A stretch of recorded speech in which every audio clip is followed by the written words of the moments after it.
Assalamualaikum warahmatullahi wabarakatuh. Jadi pada awal sejarah Islam, zakat dikenal sebagai pendapatan terbesar negara.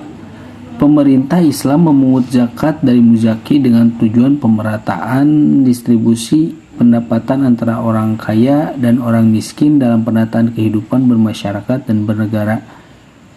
Selain itu, zakat juga digunakan sebagai sarana pembangunan seperti pembangunan fasilitas umum. Seiring dengan perkembangan zaman, muncul konsep pajak dalam hal penerimaan negara. Pajak sendiri merupakan suatu kewajiban warga negara kepada negara yang bersifat dapat dipaksakan sesuai dengan peraturan perundang-undangan yang berlaku dengan tidak mendapatkan balas jasa secara langsung. Penerimaan pajak digunakan untuk sebesar-besarnya kesejahteraan masyarakat di Indonesia. Pajak menjadi sumber penerimaan terbesar negara di Indonesia karena pajak merupakan penerimaan terbesar dan pemerintah selalu berusaha untuk memaksimalkan penerimaan pajak dari sektor pajak dengan berbagai cara, seperti membuat peraturan perundang-undangan dan melakukan sosialisasi kepada masyarakat tentang pentingnya pajak agar tercipta kesadaran masyarakat dalam membayar pajak. Negara-negara di dunia juga mengandalkan sektor pajak sebagai sumber penerimaan negaranya. Pada dasarnya, pajak dan zakat itu memiliki prinsip yang sama, yaitu penerimaan untuk pembangunan.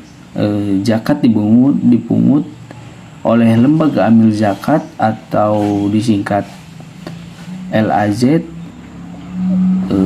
sedangkan pajak dipungut oleh Direktorat Jenderal Pajak atau Dirjen Pajak terhadap penghasilan yang diterima oleh wajib pajak, baik itu orang pribadi maupun badan. Setelah zakat dan pajak dipungut, hasil dari penerimaan tersebut nantinya akan dikelola oleh pemerintah dan digunakan pada pembangunan sektor ekonomi, pendidikan, kesehatan maupun sosial kemanusiaan. Sekian, Assalamualaikum warahmatullahi wabarakatuh. Assalamualaikum warahmatullahi wabarakatuh. Di sini saya akan sedikit menjelaskan tentang problematika rumah zakat, khususnya yang ada di Kabupaten Sukabumi.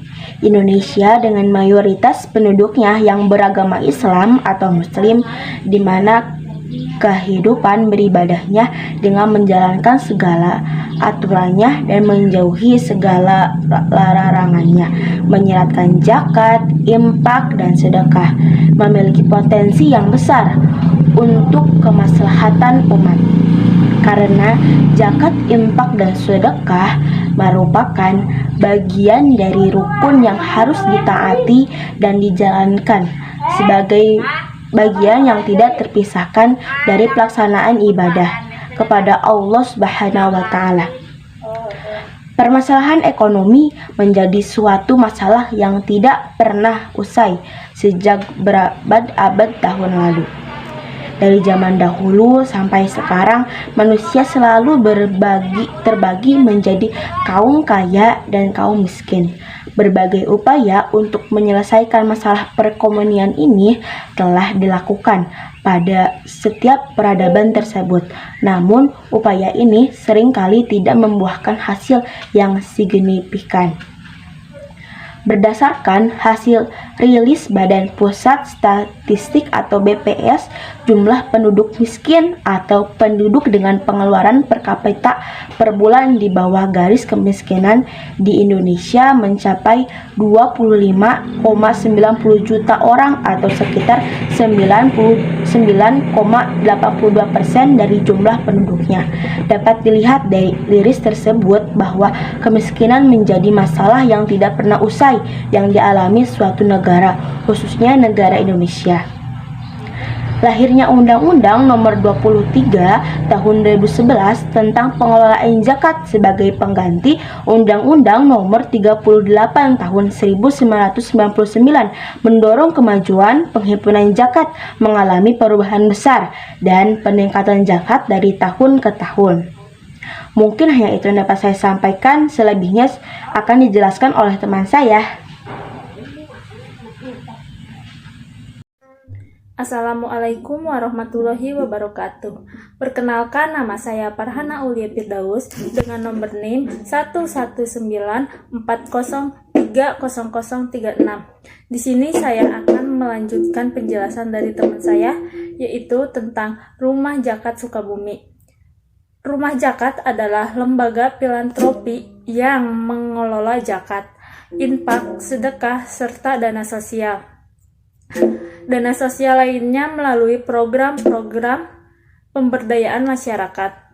Program pemberdayaan diliterasikan melalui 4 rumpun utama, yaitu senyum juara atau pendidikan, senyum sehat yaitu kesehatan, senyum mandiri yaitu pemberdayaan ekonomi, serta senyum lestari yaitu inisiatif kelestarian lingkungan. Lalu yang ketiga ada pengelolaan rumah zakat. Dalam urusan pengelolaan rumah zakat, pemerintah dapat berperan sebagai ujaipah. Tahun 2010 yaitu yang pertama regulator, yaitu membuat peraturan dan petunjuk pelaksanaan pengelolaan zakat sebagai penjabaran ketentuan syariah maupun undang-undang. Yang kedua motivator, melakukan sosialisasi dan orientasi baik secara langsung maupun melalui kerjasama dengan berbagai pihak terkait. Yang ketiga ada fasilitator, yaitu mempersiapkan berbagai fasilitas menunjang operasional pengelolaan zakat baik perangkat lunak maupun perangkat keras. Yang keempat yaitu yang terakhir koordinator. Koordinator yaitu mengkoordinasikan semua UPZ di semua lingkungan sekaligus memantau dan mengawasinya. Mungkin cukup sekian dari saya, kurang lebihnya mohon maaf. Wabillahi taufiq wal hidayah. Wassalamualaikum warahmatullahi wabarakatuh. Bismillahirrahmanirrahim. Assalamualaikum warahmatullahi wabarakatuh. Di sini saya akan menjelaskan tentang pendistribusian rumah zakat. Dari zaman Rasulullah SAW sampai saat ini pola penyaluran zakat terdapat 2 macam, yaitu yang pertama disalurkan untuk kebutuhan konsumtif atau pendekatan parsial, dan yang kedua disalurkan untuk kebutuhan produktif atau pendekatan struktural. Nah, penyaluran untuk konsumtif atau bisa disebut sebagai penyaluran sesaat atau pola tradisional ini merupakan pola penyaluran kepada mustahik tanpa disertai dengan target kemandirian ekonomi mustahik. Penyaluran ini hanya dimaksudkan untuk memenuhi kebutuhan primer mustahik sehari-hari. Terdapat 2 jenis pendistribusian zakat secara konsumtif, yaitu yang pertama pendistribusian zakat konsumtif tradisional dan kreatif. Penyaluran dengan pola konsumtif tradisional merupakan penyaluran zakat secara langsung kepada mustahik untuk memenuhi kebutuhan sesaat yang tidak dapat dipenuhi mustahik. Nah, bisa karena faktor usia, sudah tua dan lemah, atau halangan lain yang dapat diterima. Penyaluran dengan pola konsumtif kreatif merupakan pemberian zakat pada mustahik yang dapat digunakan untuk membeli alat tulis sekolah, beasiswa, dan lainnya, lebih kepada hal pendidikan. Nah, penyaluran bentuk kedua adalah penyaluran produktif yang dikhususkan untuk pemberdayaan mustahik dengan maksud agar ekonomi mustahik menjadi lebih baik atau merubah status penerima zakat mustahik menjadi pemberi zakat atau muzaki. Nah, pola penyaluran ini dibagi ke dalam 2 jenis pola, yaitu produktif tradisional dan produktif kreatif.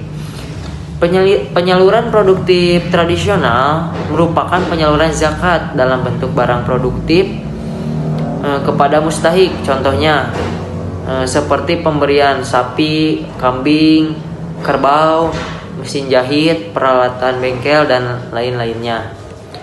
Penyaluran produktif kreatif ini merupakan penyaluran zakat dalam bentuk pemberian modal kepada mustahik. Mungkin itu untuk pendistribusian rumah zakat. Selanjutnya saya akan menjelaskan tentang keunikan laz rumah zakat al-azir. Berbagai upaya dalam meningkatkan produktivitas mustahik untuk bisa mandiri, kuat, dan bertahan dalam situasi yang cukup sulit.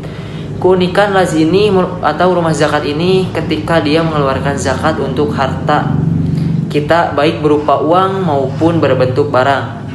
Sejatinya uang tersebut tidaklah berkurang, karena secara etimologis zakat ini memiliki arti sesuatu yang menyucikan dan bertumbuh. Artinya meskipun secara fisik seseorang memberikan uangnya untuk orang lain, tetapi pada hakikatnya uang itu tidak hilang atau berkurang, melainkan uang itu akan tumbuh menjadi kebaikan, dan rezeki si pemberi pun juga akan bertambah karena keikhlasannya. Maka dari itu tidaklah sedikit pun kita merugi ketika mengeluarkan zakat untuk sesama muslim, agar selain kita menjalankan kewajiban sebagaimana yang Allah perintahkan, kita pun ikut meringankan beban saudara kita dengan menyalurkan zakat untuk yang membutuhkan. Mungkin itu yang dapat saya sampaikan. Sekian dari saya. Wassalamualaikum warahmatullahi wabarakatuh.